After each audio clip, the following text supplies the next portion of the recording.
মাননীয় সদস্য জনাব মোহাম্মদ গোলাম ফারুক, লক্ষ্মীপুর ৩। আপনার সময় ৫ মিনিট, দয়া করে সময়ের মধ্যে শেষ করবেন।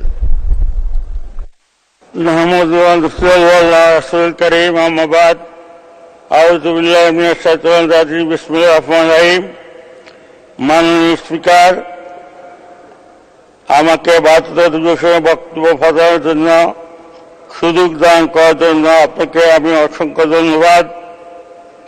আজ মহান জাতীয় সংসদে বক্তব্য শুরুতে আমি শ্রদ্ধার সাথে স্মরণ করছি বাংলাদেশের স্থপতি, হাজার বছরের শ্রেষ্ঠ জাতির জনক বঙ্গবন্ধু শেখ মুজিবুর রহমানকে, যিনি 1971 সালে স্বাধীনতা যুদ্ধে যে সকল মুক্তিযোদ্ধারা দেশের জন্য শহীদ হয়েছিলেন, সেই সকল শহীদ বীর মুক্তিযোদ্ধাদের প্রতি শ্রদ্ধা জানাই। আমি শ্রদ্ধার সাথে স্মরণ করছি 75 সালের বঙ্গবন্ধু পরিবারের দ্বারা শহীদ হয়েছিলেন, বিশেষ করে বঙ্গমাতা শেখ ফজলুন্নেসা মুজিব সহ বঙ্গবন্ধুর পরিবারের সকল সদস্যদেরকে আমি স্মরণ করি জেলখানায় যে 4 নেতাকে হত্যা করা হয়েছিল। আমি স্মরণ করি স্বাধীনতা যুদ্ধের পরে এদেশের স্বাধীনতা আন্দোলনে, সহযোগিতার আন্দোলনে যেসব দেশক শহীদ হয়ে এদেশের অধিকার আদায়ের জন্য সংগ্রাম করেছে, আমি তাদেরকে স্মরণ করছি। আমি ধন্যবাদ ও কৃতজ্ঞতার সহিত ধন্যবাদ জানাই মাননীয় প্রধানমন্ত্রী জননেত্রী শেখ হাসিনার প্রতি, যিনি 2 বার মনোনয়ন দিয়ে জাতীয় সংসদ সদস্য হওয়ার সুযোগ করে দিয়েছেন আমাকে। আমি সেই সাথে আন্তরিকভাবে কৃতজ্ঞতা জানাচ্ছি। আমার নির্বাচনী আসন লক্ষ্মীপুর সদর উপজেলা 12টি ইউনিয়ন, 1টি পৌরসভা, জনগণের প্রতি যারা আমাকে প্রত্যক্ষভাবে ভোট দিয়ে নির্বাচিত করে মহান জাতীয় সংসদে কথা বলার সুযোগ করে দিয়েছে।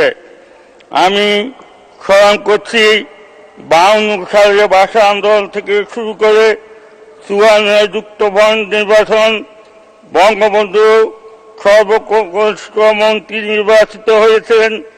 58 সালের আইয়ুব বিরোধী আন্দোলন, 62 সালের শিক্ষা আন্দোলন, 63 সালের 6 দফা আন্দোলন, 69 সালের গণ অভ্যুত্থান, সর্বোপরি 1970 সালের নির্বাচনে আওয়ামী লীগ মূল ভূমিকা ছিল, যার নেতৃত্বে ছিলেন বঙ্গবন্ধু শেখ মুজিবুর রহমান। বাংলাদেশ প্রতিটি আন্দোলন সংগ্রামে আওয়ামী লীগের সর্বভূমি ভূমিকা। সামরিক শাসনের বিরুদ্ধে বাংলাদেশ আওয়ামী লীগের আন্দোলন করে গণতান্ত্রিক পথে বাংলাদেশকে এগিয়ে দেওয়ার উল্লেখযোগ্য ভূমিকা রেখেছে।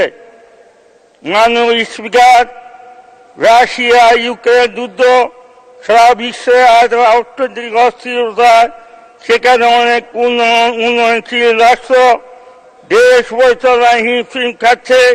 সেখানে বাংলাদেশ স্থপতি বঙ্গবন্ধু কন্যা বাংলাদেশের মাননীয় প্রধানমন্ত্রী এবারে 7,57,000 কোটি টাকার বাজেট দিয়ে বাংলাদেশ এর জনগণের জন্য প্রশংসা অর্জন করেছে। সারা বিশ্বে বঙ্গবন্ধু কন্যার সাহসিকতা বহিঃপ্রকাশ করেছে।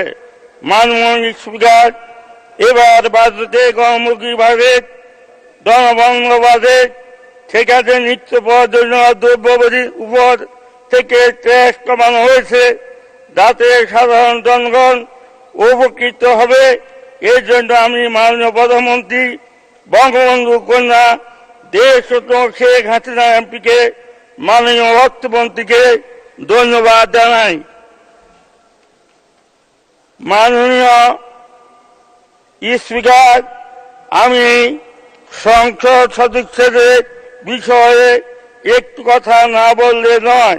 এবার বাজেটে সংসদ সদস্যদের গাড়ি আমদানি উপহার দিয়ে কর। মাননীয় সদস্য 2 মিনিট। আমাকে একটু সময় দেন মাননীয় স্পিকার, আমি দুই একটা কথা জনগণের জন্য বলবো। আমাকে একটু সময় দেন দয়া করে। নির্ধারিত সময়ের মধ্যে শেষ করতে হবে। মাননীয় স্পিকার, আপনি 2 মিনিট বলবেন। জাতীয় সংসদ সদস্যদের বিষয়ে আমি দুই একটা কথা বলবো। এবারে বাজেটে সংসদ সদস্যদের গাড়ি আমদানির উপরে কর আরোপ করা হয়েছে। এই কর প্রত্যাহারের দাবি জানাই।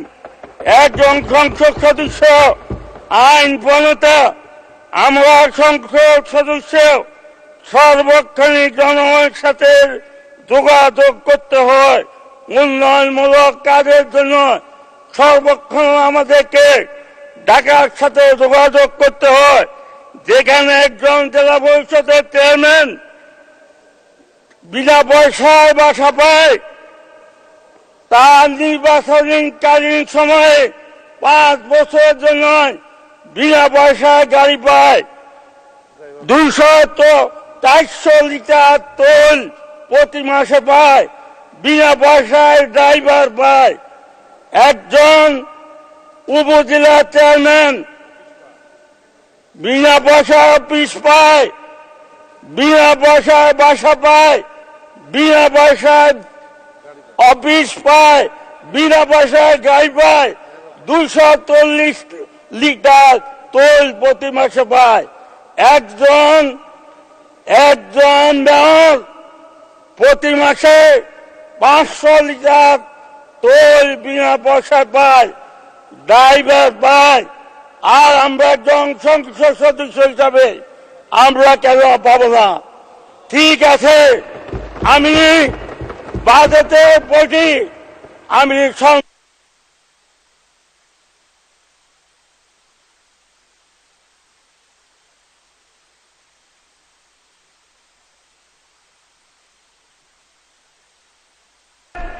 2 মিনিট দেন। আমরা 5 বছর মেয়াদ পূর্ণ হলে আমরা গাড়ি সরকারকে ফেরত দিয়ে দেব। আমাদেরকে ড্রাইভার দেন, তেল দেন। আমরা সরকার বিনা পয়সায় ট্যাক্স দিয়ে আমরা গাড়ি নিতে চাই না। মাননীয় স্পিকার, আমরা 350 সংসদ সদস্যের দাবি এই বলে আমি মাননীয় স্পিকার আপনাকে ধন্যবাদ জানিয়ে আমি বক্তব্য এখানে শেষ করলাম। জয় বাংলা, জয় বঙ্গবন্ধু, বাংলাদেশ চিরজীবী। ধন্যবাদ মাননীয় সদস্য। আমি এখন